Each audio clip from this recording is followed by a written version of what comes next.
అందు ప్రియమైన సహోదరి సహోదరులకు యేసుక్రీస్తు నామములో శుభములు. దేవుని యొక్క కృప మీకు కలుగునుగాక. ఈరోజు దేవుడు మనకిచ్చిన మాట 15వ కీర్తన 4వ వచనము. అతని దృష్టికి నీచుడు అసహ్యుడు, అతడు యెహోవా యందు భయభక్తులు గల వారిని సన్మానించును. అతడు ప్రమాణం చేయగా నష్టం కలిగినను మాట తప్పడు.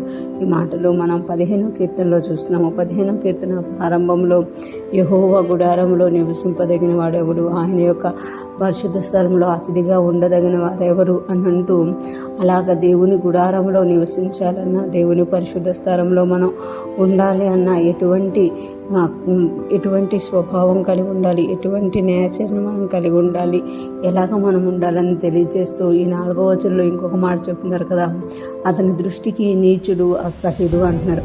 అతని దృష్టికి నీచుడు అసహ్యుడు అంటే, నీచుడు అని అంటే ఎవరైతే దేవునికి విరోధంగా జీవిస్తూ ఉంటారో, దేవునికి ఆయాసకరంగా ఉంటారో, నీచమైన కార్యాలు చేస్తూ ఉంటారో, వాళ్ళతో ఫ్రెండ్షిప్ చేయడానికి ఇష్టపడ్డనమాట. ఎందుకు అనంటే అతని దృష్టికి నీచుడు అసహ్యుడు, అతడు దేవునికి విరోధంగా కార్యాలు చేస్తున్నాడు కాబట్టి, నీచమైన కార్యాలు చేస్తున్నాడు కాబట్టి అటువంటి వారితో ఫ్రెండ్షిప్ని చేయడు, అసహించుకుంటాడనమాట. అతడు యెహోవా యందు భయభక్తులు గల వారిని సన్మానించును.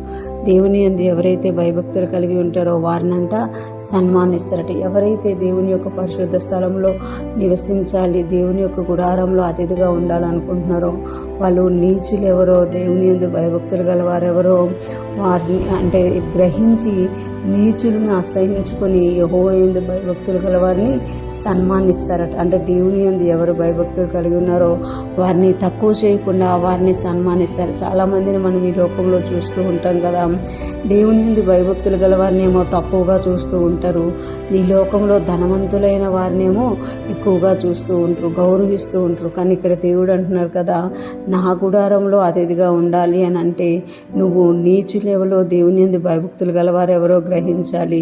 నీచులను అసహించుకొని దేవుని యందు భయభక్తులు గలవారిని సన్మానించాలి. ఇక్కడ అదే చెప్తున్నారు, అతడు యెహోవా యందు భయభక్తులు గలవారిని సన్మానించును.